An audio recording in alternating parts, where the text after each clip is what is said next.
किताब बचपन खत्म करती है, तबाह करती है, तोड़ देती है, और पहली दफा बच्चे को तन्हा रहने की आदत पड़ जाती है। किताब से ज्यादा जबर कोई नहीं है इंसान के ऊपर। You need to be alone. आप क्या छत पर बैठ के वेल्डर के पास पढ़ सकते हैं इलियड? आपको मुआशरे से कटना पड़ेगा भाई। मराकबा है बहुत बड़ा किताब, कायनात का सबसे बामानी तजुर्बा है किताब, मगर it's a very unsocial act. You need to cut yourself from the people.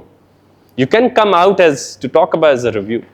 बच्चों को साथ अब जाकर जरा देखिए, 7 साल आप देखिए हमारे मौलवी क्या तशरीह करते हैं, बड़ा आदमी फिर क्या 7वें साल तक कोई किताब हाथ में नहीं दी जाएगी, कोई शरई बोझ बच्चे पे नहीं डाला जाएगा।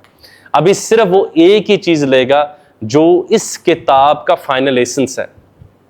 हम में से कोई दोस्त अगर कोई बात आज सीखने आए हैं, this would be the most disappointing lecture of his life, and that would go against the philosophy of this book. ये किताब सिर्फ एक फैकल्टी देती है, जो फैकल्टी अब दुनिया की सबसे महंगी चीज बनने वाली। That's wonder. क्या था हजरत इब्राहिम के पास? बिल्कुल आम मत पैगंबरों की तरह सोचो, बताएं क्या था? हैरत। हैरत। मेरे बड़े भाई अभी कनाडा से आए हुए थे, तो हमारा थोड़ा सा तल्ख भाइयों में जैसे तल्ख हो जाता है। उन्होंने मुझे कहा, खुरम शौक में बता रहा हूं भाई, को क्लिनिकल डेफिनेशन नहीं दे रहा, आलिम में मिंबर पे थोड़ी बैठा हुआ। दीन क्या है? मैंने कहा दीन हैरत है। नेटी नेटी, नॉट दिस नॉट दैट। खुदा की बड़ी डेफिनेशन जाके पढ़े, नीदर दिस नॉर दैट। ये नहीं वो भी नहीं, मगर दावा क्या वो है वही।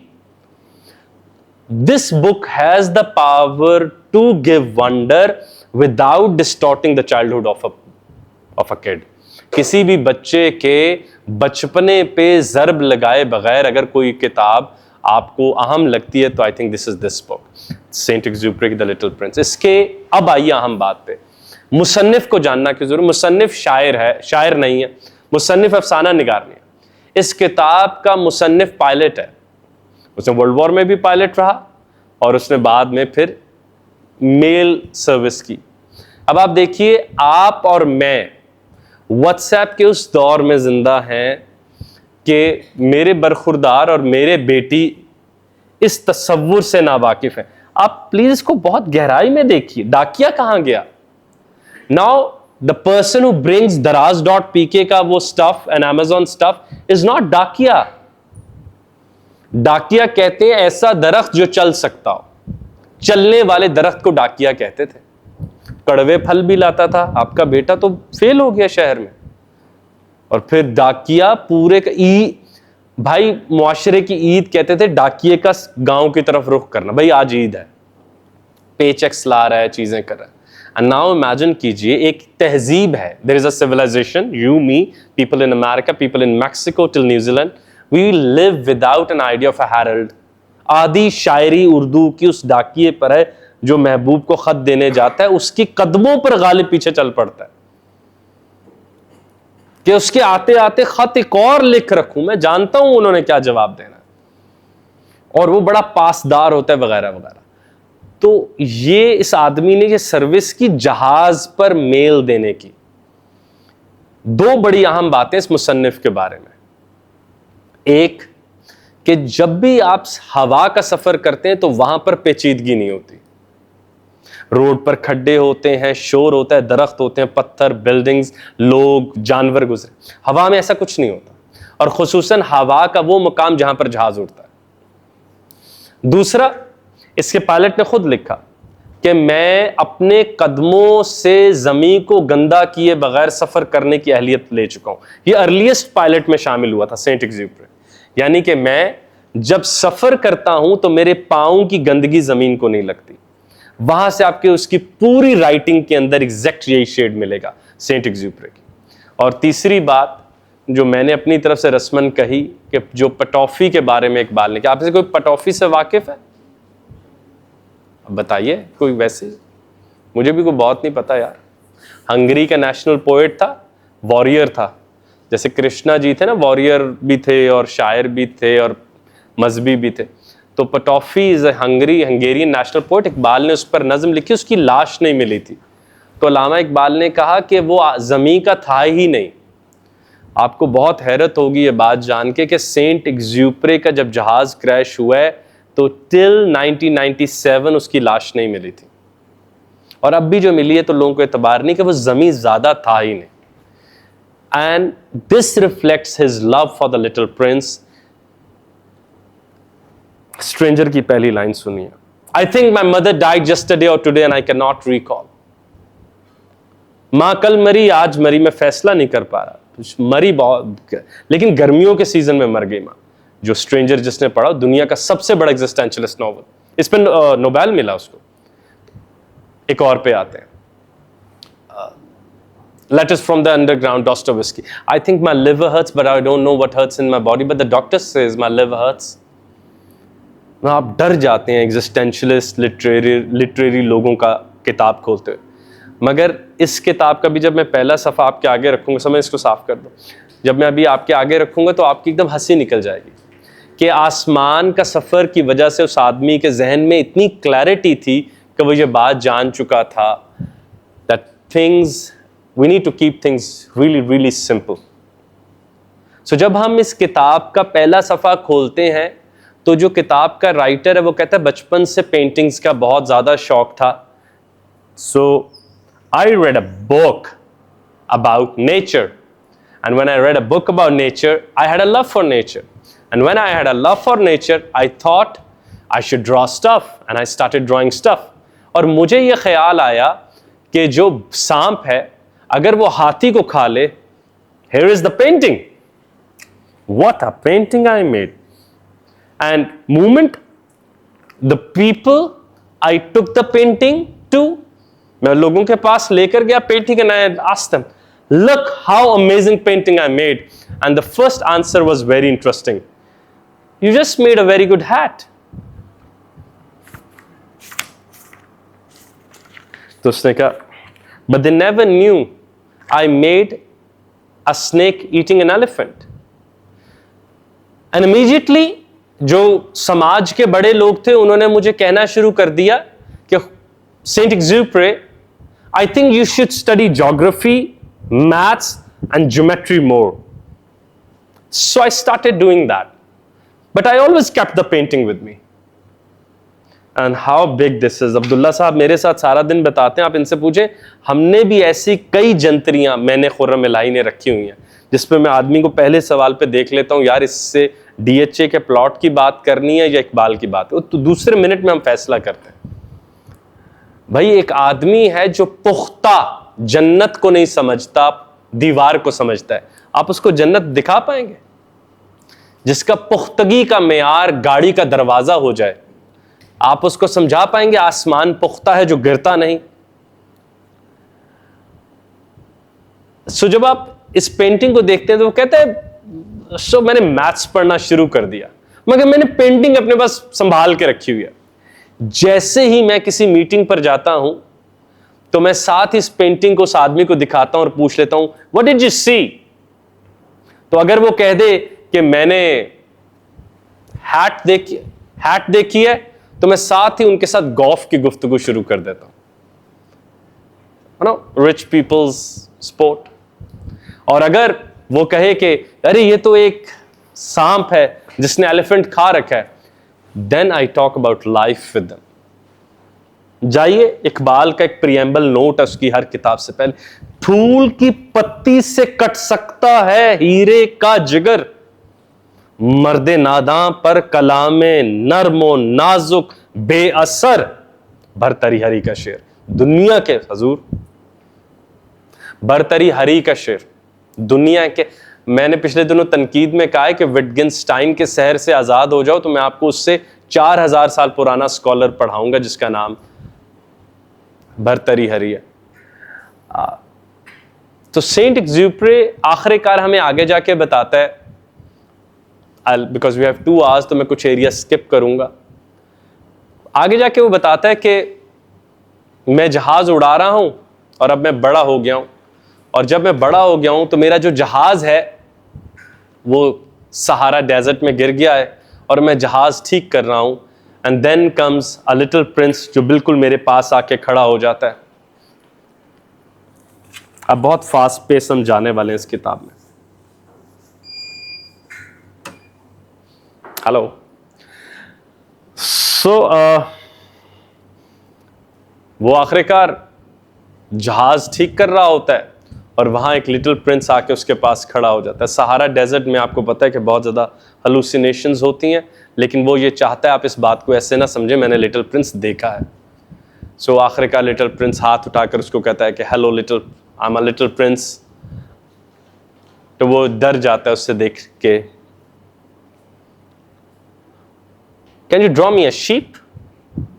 दैट्स द फर्स्ट कॉन्वर्सेशन जो उस पायलट, जो इस किताब का राइटर और लिटिल प्रिंस की होती है। और यहां से किताब प्रॉपर लिटिल प्रिंस का जर्नी शुरू होती है। और मैं आपको कुछ सियारों की सैर कराऊंगा थोड़ी देर में, अगले चंद मिनटों के अंदर कुछ सियारों पर लेके जाऊंगा जहां लिटिल प्रिंस गया है। आपको हैरत होती है कि वो साथ ही उससे पूछता है कि, वो कहता है यार मैं यहां भूख और प्यास से मर रहा हूं, you concern about making up a sheep, how ridiculous is that? Why do you need a sheep in Sahara Desert? Because when I see a sheep, I get happy. क्योंकि जब मैं किसी भेड़ को देखता हूं तो मैं मुस्कुराने का अहल हो जाता हूं। By the way, what makes you happy?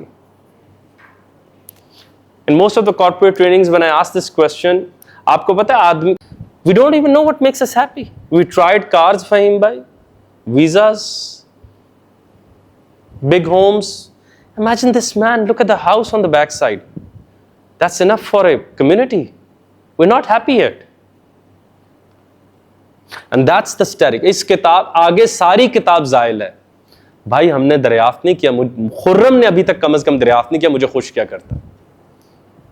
एक ऐड की मार है जदीद आदमी, एक आईफोन के अगले ऐड की मार। एक मेरे बड़े भाई फरमाते होते हैं, भाई सिर्फ शीशे के ऊपर लिख दो, तुम कहते हो जुबान में ताकत नहीं, सिर्फ शीशे के ऊपर लिख दो, खुद रुकेंगे ये। तेरे आजाद बंदों की ये ना ये दुनिया ना वो दुनिया, यहां मरने की पाबंदी वहां जी। हंसी आती है मुझे शेर, मतलब इकबाल की भी कम नजरी पर मुझे हंसी आती है कि इकबाल ने कितना ओवर कॉन्फिडेंट हो गए थे हमें देख के। तो look at the question of this book, what makes you happy by the way. And मैंने एक तनकीदी नोट लिखा था, तो अब कुछ अहम लोग मैं देख रहा हूं आगे। खुदा का वास्ता है, I think while we all are sitting in मेल जोल, let's stop reading books written by consultant kind of people who got my cheese, 1 minute manager, emotional intelligence. we're too beyond that. और आप देखेंगे उससे कम कीमत, उससे ज्यादा तहजीबों में पढ़े जाने वाली किताब। दुनिया के तमाम बड़े ब्रांड्स लिटिल प्रिंस को वो करते हैं कि शायद उनकी सेल बढ़ जाए, लेकिन एनीवे कमिंग बैक, तो वो उसके लिए शीप बनाने की कोशिश करता है। Because I was very wise that I learned about making up sheeps. यार तुम्हें उस सदी में पिकासो ज्यादा पसंद तो नहीं आ गया था? और एक वो और बात हम करना भूल गए, I am learning this obsession of Pakistani community to teach 2 things to their kids, and I do not know why we're doing that. One is English. यार मैं ऐसी ऐसी महफिलें जानता हूं जहां लोग सिर्फ इंग्लिश में बात करते हैं लेकिन अंग्रेजी किसी राइटर को नहीं पढ़ते। फिर आप अंग्रेजी क्यों बोलते हैं? ऑल्टरनेटिव लैंग्वेज सिर्फ तब बोली जाती है जब मादरी जुबान में आपके पास लफ्ज ना हो। इकबाल ने सारी उम्र पंजाबी बोली, फैज ने निसार में तेरी गलियों पे है वतन के जहां चली है रस्म के कोई ना सर उठा के चले। आप अभी पिछले वो एक पॉडकास्ट भी आई हुई है, उन्होंने हमें ही टैग किए रखा था, अदना लहजे में उर्दू बोलते थे फैज, इतने पंजाबी आती थी उनको। इकबाल उर्दू बोल ही नहीं सकते थे ज्यादातर। Second obsession with science, and we don't even know what science. और मेरे उस्ताद मुर्शिद अहमद जावेद साहब का कॉल हर स्कूल के मैं माथे पे जाके पहले लेक्चर में पूछता हूं, आइंस्टाइन के नजरियात बच्चों के जहन में ठोंसने से भाई वो आइंस्टाइन नहीं बनेंगे। E is equal to mc square, energy can be converted into mass and mass can be converted into energy। भाई मैं आइंस्टाइन नहीं बन गया, ये बात बोले सर, बिल्कुल सही बोली है मैंने। हमारे पास वो तजुर्बात नहीं है जो ये किताब देना चाहती है। कितनी छोटी बात है, किंग तो वो होता है जो रीजनेबल ऑर्डर्स देता है। लिटिल प्रिंस कहता है यार वक्त जाया कर रहे हो बातों में, you look like an odd person, I think I should leave. तो किंग कहता है मत जाओ छोड़ के मुझे, please don't leave me, I will make you the minister. Little prince रुक जाता है, that's a nice offer, but what kind of a minister I would be? कहता I will make you minister of justice, तुम इंसाफ और अदल के minister होगे। कहता है जनाबे वाला, एक आप हैं बादशाह और एक हूं मैं आपका मिनिस्टर, और एक सुन रखा है आपने कि एक चूहा है, सो मैंने किस चीज का इंसाफ करना है? King remains quiet for a while, and then he says the line which is enough to shake that I may start a new life today. My dear minister and the little prince, when you do not have anyone to start justice from, start it from your own self. बुरा ढूंढन चली मैं तो बुरा न कोई, बस मीजान उठाने लगे हो तो भाई बस अपनी जात से उठा लो। और हमारे उस्ताद फरमाते हैं जात का जस्टिस ये है कि आपका बातिन जाहिर बन सकता है या नहीं। मेरा तो नहीं बन सकता था, I am a scary person when I am alone.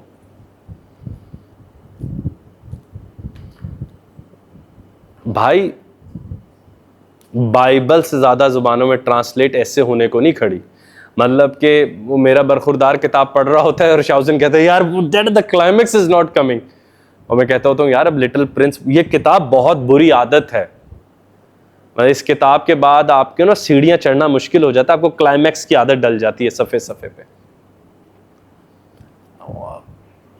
देखें कितनी बड़ी मजहबी बात कितनी आसानी से उसने समझा दी।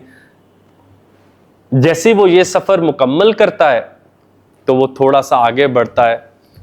तो पहले मैंने सोचा था कि कुछ चैप्टर्स स्किप अप कर दूंगा, लेकिन मुझे लगता है कि अब हमारे पास वक्त है। मेरा हाफजा देखिए, मेरे कमरे का क्या बयां कि वहाँ खून थूका गया शरारत में। हाँ, फिर वो आगे जाता है तो वो एक मगरूर आदमी के प्लैनेट पे चला जाता है। अब देखिए हर प्लैनेट के ऊपर एक आदमी खड़ा हुआ है, कंसीटेड मैन, एक मगरूर आदमी जिसको अपनी तारीफ सुनने की आदत है, तो वो उसके पास चला जाता है। और देखें हर चैप्टर सिर्फ 2 से 3 सफ़े का, दैट्स इट। तो जैसे ही कंसीटेड मैन के लिए जाता है तो वो कहता है आह एन एडमायरर।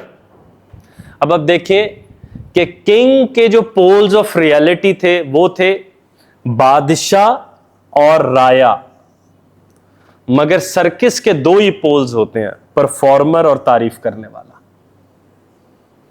तो देखो पोल्स ऑफ रियलिटी चेंज हो गए साथ ही। अब उसने कहा why I should admire you, वो कहता pick up your hand, little prince now pick your other hand, now इन दोनों को इकट्ठा करो, कहता है ना आप तेज करो। तो लिटिल प्रिंस ताली बजाता है तो कंसीटेड मैन कहता है well thank you very much, well thank you very much, I really appreciate, I really appreciate.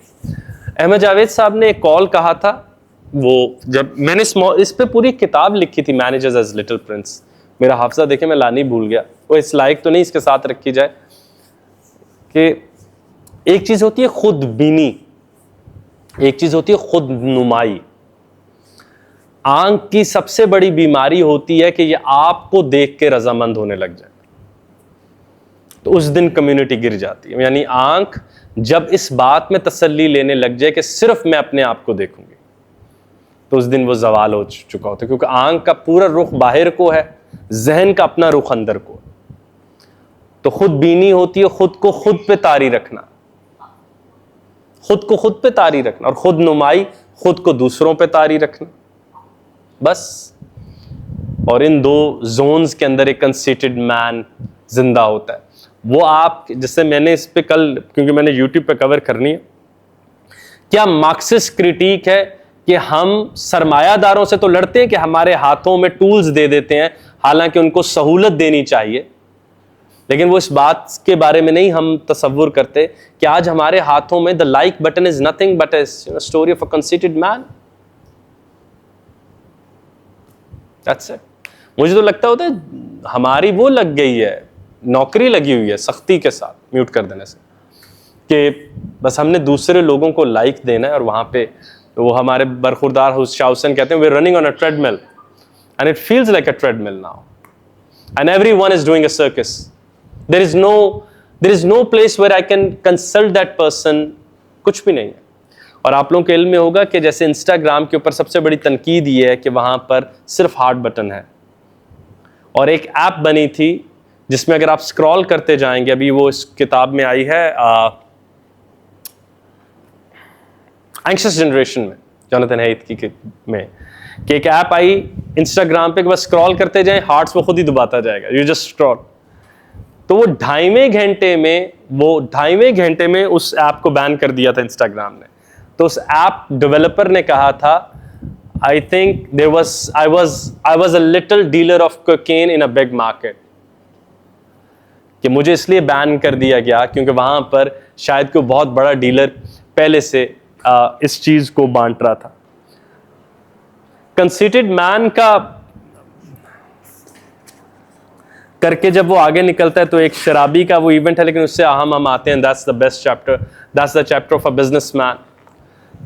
Little Prince जैसे ही इस सियारे पर उतरता है तो वहां पर वो आदमी तेज तेज गिनती कर रहा होता है, बस तेज तेज गिनती कर रहा होता है, और मिलियंस के अंदर, और वो मोटा हुआ होता है। और वो पहली दफा एक ऐसे सियारे पे पहुंचा जहां पे वो ये जान ही ना पाया कि सियारे का मालिक है दूसरा आदमी आ चुका है। And that's how the business runs. तो वो उसको कहता है कि तुम क्या करते हो? Everything is mine. कहता but there was a person a bit earlier I met.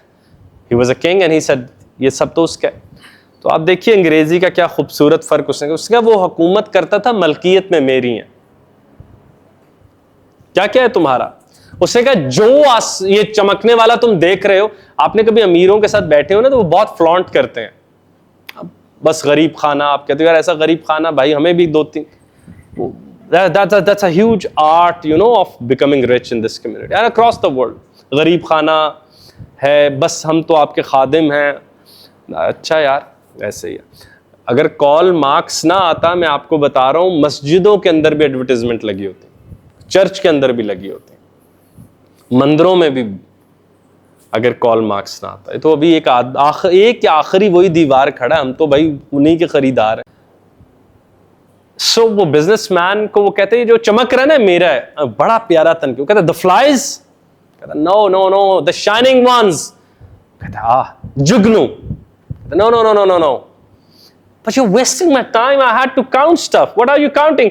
कहता actually I own the stars. How do you own the stars? How could anyone own a star? 1940s की बात हो रही है, अभी Elon Musk ने ख्वाब नहीं देखा मार्स को वो करने, मार्स की प्लॉटिंग की बातें हो रही हैं जनाब। और आप देखें ये दुनिया के जितनी डिस्टोपियन मूवीज उनमें बताया जा रहा है कि गुरबा को कैसे छोड़कर हमने आसमानों पर जाना।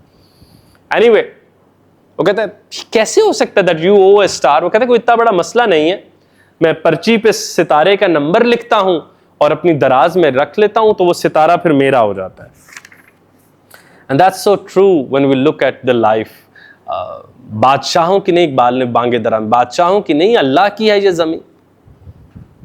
3 मरले का वो एक कागज होता है हमारे पास, and we haven't मुझे लगता है कि हमने मॉडर्न वर्ल्ड को एज इट इज इस तरह एम्ब्रेस कर लिया कि we have lost the tendency even to challenge और क्रिटिक। चैलेंज तो बहुत बड़ी चीज है, लेकिन हमने वो क्रिटिक करना भी इसके बारे में छोड़ दिया। तो वो कहता है आपने कैसे फैसला किया कि सितारे आपके हैं? तो उसने वो बात की जो मॉडर्न कैपिटलिज्म के हार्ट पे खड़ी है, कि जब किसी चीज पर पहला कदम तुम्हारा डल जाए, भाई तुम्हारी है, जल्दी से वहां अपना नाम लिखो, बस तुम्हारा हो गया। और एक कागज रख लेना, उसका जमीन का कागज है। बड़े बड़े सूफिया के पास अल्लाह ताला आप लोगों को जल्द भेजें, तो बाहर कमरों के लिखा होता था यहां पढ़े लिखों को पढ़ाया जाता है। तो वो अंदर जाके आप पूछते थे भाई क्या पढ़े लिखों को पढ़ाया जाता है? तो उन्होंने कहा भाई ये बाहर ये क्या है दालान में? तो बुजुर्ग ने देखकर कहा, जो खुद सूफी है, ये दरख्त है। उन्होंने कहा दरख्त से पूछा है ये नाम रखने से पहले? तो बस हमने मिल माल के कर लिया कि यार ये अले ज़मीन तुम रख लेना। वो अल्लाह ताला और इकबाल का बड़ा प्यारा कलाम है, अल्लाह ताला कहते हैं यार मैंने ज़मीन बनाई थी, तुमने दरारें डाल के मुल्क बना लिया। मैंने तुम्हें लोहा दिया था और तुमने तलवार बना ली। तो ये वो खूबसूरत चैप्टर जैसे ही ख़त्म होता है तो फिर हम एक और इंटरेस्टिंग चैप्टर की तरफ दाखिल होते हैं जो कि जोग्राफर का है। मैं भी बैठा उसी के बारे में कुछ लिख रहा था। तो एक जोग्राफर है जो बैठा हुआ लिटिल प्रिंस उसके पास जाता है और जाके उससे बात करता है कि यार ये आप काम क्या करते हैं। उसने कहा I do an important matter, I write about stuff, important stuff like volcanoes, mountains, deserts. और तो कहते हैं आपने खुद भी विजिट किया है? वो कहता है एक्चुअली उतना मेरे पास टाइम नहीं है, सो मेरे पास मालूमात आती हैं और मैं वो जल्दी से लिख लेता हूँ। And I can't tell you the best question I read ahead, जो मैंने भी पहले छोड़ रखा था और मैंने आज सुबह दोबारा पढ़ा, जरा सुनिएगा।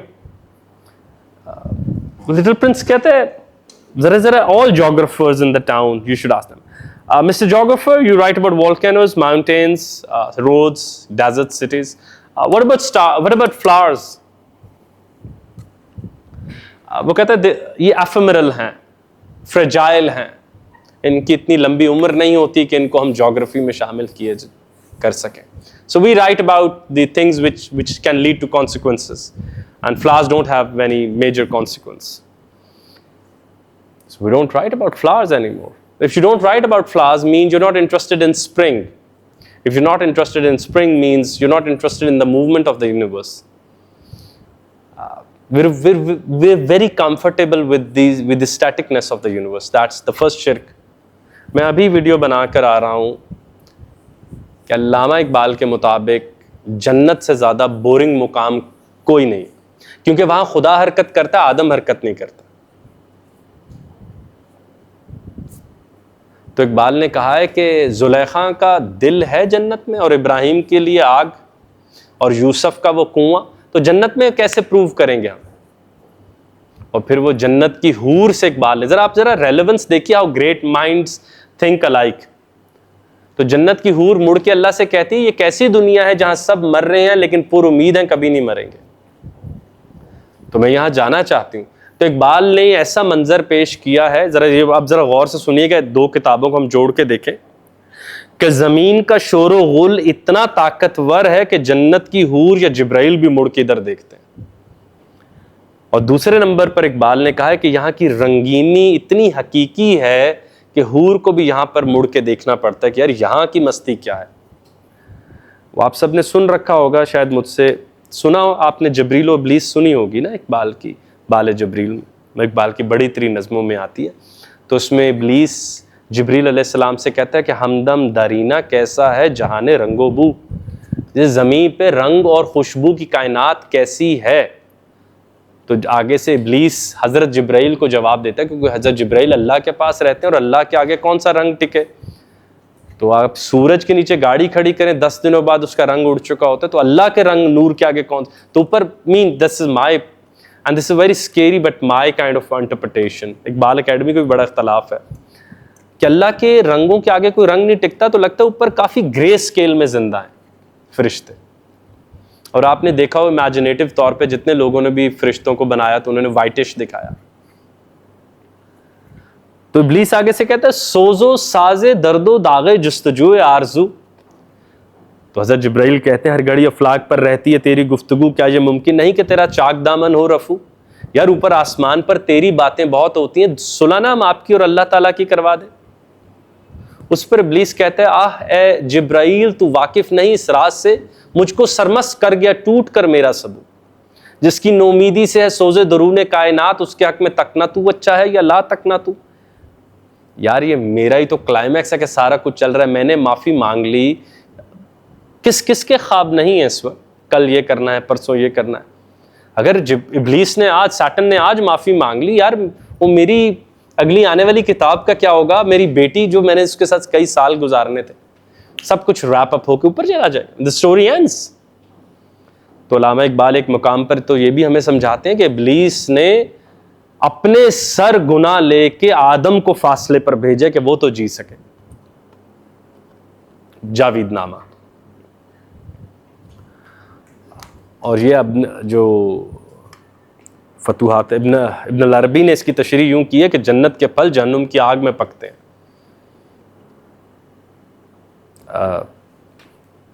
बहुत डरावना राइटर है इकबाल।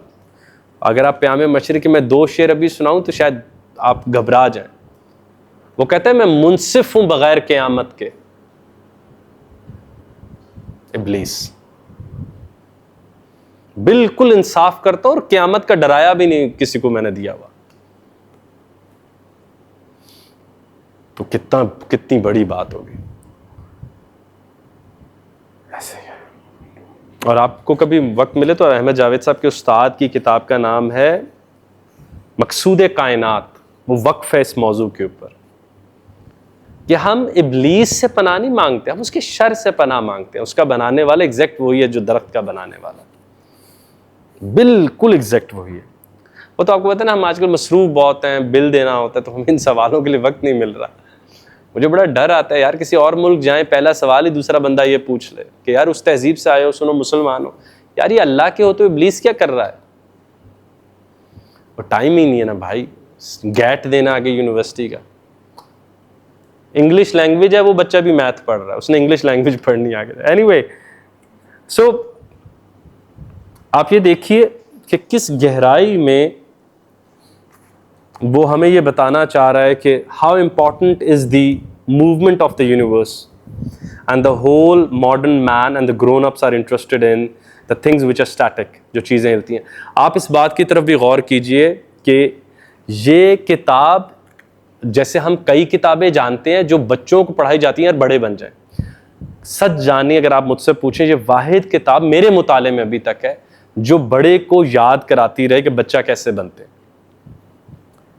और ये बहुत सिर्फ मजहबी लोगों की सुन्नत है कि वो मशवरे के वक्त बच्चे से ज़रूर पूछते हैं। ये गैर मजहबी सरमायादार लोग नहीं पूछ पाते ना। बच्चा तो कहेगा गरीबों में बांट दो, सरमायादार कहते हैं बाहर करो।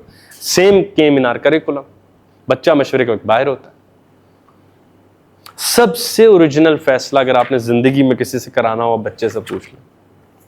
सबसे आपने, मैं चले आप लोगों से क्या बताऊं, आपने अपना कोई रिश्ता परखना हो कि आप सही जी रहे हैं या नहीं, तो कोई बच्चा जो दोनों तरफ को जानता हो उससे पूछे यार मैं ठीक कर रहा हूं या नहीं, वो आपको ऐसा एक जवाब देगा जो आपको सदियां याद रहेगा।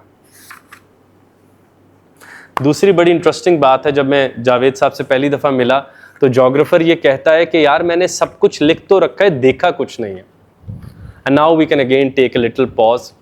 जदीद इल्म की सबसे बड़ी बुराई, सब जानते हैं और बन हम अब कुछ भी नहीं सकते। मुझे हजारों नसीहतें आती हैं, मुझे खुर्रम को, नेक बोलना, ये करना, खातीन का एहतराम, फलां, बस याद कर रखे इस जोग्राफर की तरह जिसने तमाम वॉल्केनोज का इल्म लिख रखा है, लेकिन इतनी कशिश नहीं कि एक दफ़ा यार हिम्मत करके देख तो आऊँ दर वॉल्केनो में और माउंटेन का फ़र्क कैसा होता है। तो जब पहली दफ़ा मैं जावेद साहब से मिला, और वो जितना मैंने यूट्यूब पे अभी तक काम किया, कि वो एक बात मैं हर दफ़ा दोहराता हूँ, जावेद साहब ने कहा भाई इल्म जानने का नाम नहीं होता, इल्म तो बनने का नाम होता है। आप देखें कि हमारे बच्चों का सारा इल्म हाफजे पर खड़ा है, जो चीज़ों को जान लेने का नाम होता है। बस आप जान लें और जहन में महफूज कर लें। किसी ज़माने में इल्म सिर्फ कहते ही उसको थे जितना बन सकते हैं, बाकी सब हाफजा, 100% हाफजा होता है। तो हाफजा जो है वो इल्म के लिए कभी भी क्वालिफाई नहीं कर सकता। एनीवे, आगे चलते हैं। लिटिल प्रिंस को जोग्राफर कहता है कि आओ तुम ना काम करना है ना, ये जो तुम बातें कर, तुम ज़मीन पे जाओ। तो ज़मीन पे जाने से पहले उसने एक सफ़े का चैप्टर लिखा है कि यार ये एक बड़ी अजीब सी दुनिया है, वहाँ एक जोग्राफर था जिससे मुझे कोफ्त हो रही थी, यहाँ हज़ारों जोग्राफर हैं, यहाँ हज़ारों बादशाह हैं, यहाँ लाखों ऐसे लोग हैं, कंसीटेड मैन हैं, न जाने यहाँ के लोग कैसे सफ़र करते हैं। तो वो डेजर्ट में उतरता है, डेजर्ट में उतर के आखिरकार उसको एक फूल नज़र आता है, और यार देखिए किस सादगी से उसने ये बात लिखी। तो लिटिल प्रिंस फूल के पास बैठ के कहता है कि मैं आसमानों से आया हूँ, सफ़र कर रहा हूँ, हैरत का सफ़र है। इस किताब का कोई इख्तिताम, शुरुआत ऐसे नहीं है। ये आदम देखें भाई, तो कहता है यार वो बड़े बेचारे लोग हैं, उनके बारे में अब क्या पूछते हो, उनकी कोई जड़ ही नहीं होती, हवाओं में उड़ते फिरते। यार बड़े उन पे बड़ा तरस आता है। वो जैसे कुछ लोगों की तरक्की को हम कहते होते हैं, आंधी में नहीं शॉपर उड़ रहा होता, उसमें तो मैं ऊपर जा रहा हूं। तो आंधी और शॉपर का तरक्की से क्या ताल्लुक है? तो यहाँ पे देखें वो कहता है, आप में से कभी किसी ने इस्माइली लिटरेचर पढ़ा है मुस्लिम में? अख़वानुस्सुफ़्फ़ा के रसायल हमने बहुत ढूंढे फिर कुछ मिले। उसमें एक किताब है the case of animal versus man in presence of a jinn. Muslim तहजीब की बड़ी तरीन कहानियों में से एक कहानी, जैसा ज़फ़रीदुद्दीन अत्तार है, रूमी है, इकबाल हैं, हाफिज़ हैं। उसमें कहा जाता है कि आदम का सर बाहर होता है और पैर ज़मीं पे, पौधे का सर ज़मीं पे होता है, पैर बाहर होते हैं। उसकी इस्लाह दुरुस्त है। आदम को मजबूरन सर ज़मीन के पास लाना पड़ता है 5 दफ़ा। तो आप जब वो किताब देखेंगे ना, अख़वानुस्सुफ़्फ़ा के रसायल, the epistles of brethren of purity, तो आप हैरान रह जाएंगे कि मुस्लिम माइंड्स कैसे कैसे थे। अब आप देखिए ना कि क्या बात वो कर गया है कि यार ये इंसानों पे बड़ा तरस आता है, हवाओं में उड़ते फिरते, मसला है ना भाई जड़ नहीं है इनकी, कहीं भी ये चले जाते हैं। तो मंजिल पर पहुंचने के बाद टांगों को सिर्फ सुकून का तोहफा मिलता है, लेकिन हम वो ले नहीं सकते ना, हम और बेताब हो जाते हैं क्योंकि हमारे पास ऐसी कोई मंजिल है नहीं जो थोड़ी सी देर हमें वहाँ रुकने का कह दे। और दूसरा, इस फूल की बात में वो मैं हमेशा शेर सुनाता होता हूँ, आपको बड़ी अमेजिंग एको सुनेगी गालिब की, कि जो गालिब से जब पूछा गया कि फूल बाहर क्यों आते हैं, तो गालिब का जवाब was very different from us. वैसे आप में से कभी किसी ने सोचा है कि फूल क्यों उगते हैं इस कायनात में? इतनी तो पूरी तो है, कितने कितने प्लाजे, गाड़ियाँ, टायर, सोलर पैनल भी अब तो आ गए, पता है आपको। तो फूल क्यों आते हैं कायनात में? ऐसा क्या था जो नामुकम्मल रह जाता जो फूल आते हैं? जैसे कभी आपने गॉड साइकोलॉजी पढ़ने की कोशिश की है? दरख्त क्यों है? हाँ, बहुत अच्छा, बहुत अच्छा। पहली चीज जो कभी फूल को गौर से, ये किताब भाई कोई इल्म नहीं दे सकती, ये किताब सिर्फ एक हरारत देगी कल को, यार कुछ देख लेते। द वेरी फोरमोस्ट थिंग जो फूल हमें सिखाता है वो ये है कि अगर आपने पूरी रात मट्टी से लड़ाई की भी हो तो सुबह जब खिलो तो अपने ऊपर मट्टी का दाग ना रखना। That is the highest message you can get from a flower, कि दुश्मन जैसे ना हो जाना उससे लड़ते लड़ते। आप नोट कीजिए कि जैसे ही हम फूल को देखते हैं कि वो पूरी रात मट्टी से लड़ता है, जब उगता है तो उसके ऊपर कोई मट्टी का दाग नहीं होता और वो कोई नखरे भी नहीं करता, मैं बहुत टॉक्सिक था और थक गया हूँ और जनरेशनल ट्रॉमा मिल गया। और ये यार जदीद साइकोलॉजी, अल्लाह माफ़ करे, मैं तो सबसे पहले जो इल्म इंशाल्लाह ख़त्म होगा ना वो मॉडर्न साइकोलॉजी है, जो टॉक्सिक नार्सिसिस्ट वाली नहीं हमने बनाई हुई, थ्रो अवे टर्म्स हैं ये। आदम को अजीम बनने से रोकने का सबसे बड़ा अमल है जदीद साइकोलॉजी। इंसानी विल की रेंज कम करने को मॉडर्न साइकोलॉजी कहते हैं। आप उसे कहें साइकोलॉजिस्ट को मैं सितारों पे कदम रखना चाहता हूँ, ऐसी दवाई देगा आपसे वॉशरूम नहीं जाया जाएगा सुबह। या आप उससे कहें कि नहीं मैं खुश इस कायनात के डिजाइन से, तो कहेगा यार ये बच्चा पागल तो नहीं हो गया। लेकिन वी हैवंट क्वेश्चनड कि यूं कहाँ गया साइकोलॉजी में और फ्राइड कहाँ से आ गया। तो वो ये हम किताबें पढ़ेंगे तो कुछ बनेगा ना। अब वो देखें कि वो कह रहा है कि ये आपने एक सफ़े के चैप्टर नहीं देखे होंगे, भाई इतनी सी बात है कि फूल ने कहा आदम बेचारा है, इसकी जड़ नहीं है। लेकिन अब इस पर गालिब का जवाब देखिए, मेरे ख्याल से उर्दू के माई बाप शायर, उर्दू में कोई शायर गालिब जैसा नहीं पैदा हो सकता। अब्दुल्ला ने वो शेर हमारे उस्ताद को दिया तो बहुत खुश हुए थे। गालिब ने सवाल का जवाब यूं दिया था कि आदम के पैर ज़मीं पे बार बार ज़ोर से लगने से ज़मीं के नीचे बैठी हुई मखलूक आखिरकार ये फैसला करती है कि यार उगना चाहिए, बाहर कोई जिंदा है। तो फूल जिस पर एक रंग होता है वो एक दूसरे से पूछते हैं यार इन पर कहीं हमसे ज्यादा रंग तो नहीं है। और अब जरा शेर सुनिए गालिब का, देख कर तुझको शाह शाह शाह, देख कर तुझको चमन बस के नमू करता है। बहार भाई हमें देखने आती है सालाना, ये एडम्स फेस्टिवल होता है। बहार हमें देखने आती है, देखकर तुझको चमन बस के नमू करता है। खुद ब खुद पहुंचे है गुल गोशाए दस्तार के पास, और फूल जो कहता है कि मुझे जमीन से तोड़ो और उसकी पगड़ी में लगा दो, सारी उम्र पैरों में रहने से बेहतर नहीं उसके माथे पर सजू। गालिब। अब आप देखें ग्रेट राइटर्स को ऐसे भी जब हम पढ़ते हैं तो ऐसे मिला मिला के उसे पढ़ना होता है। तो आगे जब ये भी वाकया मुकम्मल हो जाता है तो सांप से मुलाकात होती है। यार ये बड़ी हैरानकुन मुलाकात है आपकी कि वो सांप को देखता है लिटिल प्रिंस, तो वो कहता है यार तुम कौन हो? कहता है मैं सांप हूं। तुम क्या करते हो? तो उसने कहा मैं सफर करवाता हूं, उर्दू का सफर करवाता हूं। वो सफर जो टांगों से पहियों से दौड़ के रींग के ना हो पाए, फिर वो मैं करवा देता हूं, मैं सांप हूं। तो उसने कहा इतने पतले से हो और अपनी औकात से ज्यादा बातें करते हो, मैं बादशाह को मिलकर आया हूं। कहते हैं सल्तनत पर भारी होता है एक एक सांप, और मैं उस देश भेजता हूं दूर, बहुत ही दूर यहां से और उससे भी दूर, जहां पर है बुढ़िया का घर और उससे भी दूर। भाई आप जहां नहीं जा सकते ना, वहां पर आपको लेकर जाता है सांप। आप इस किताब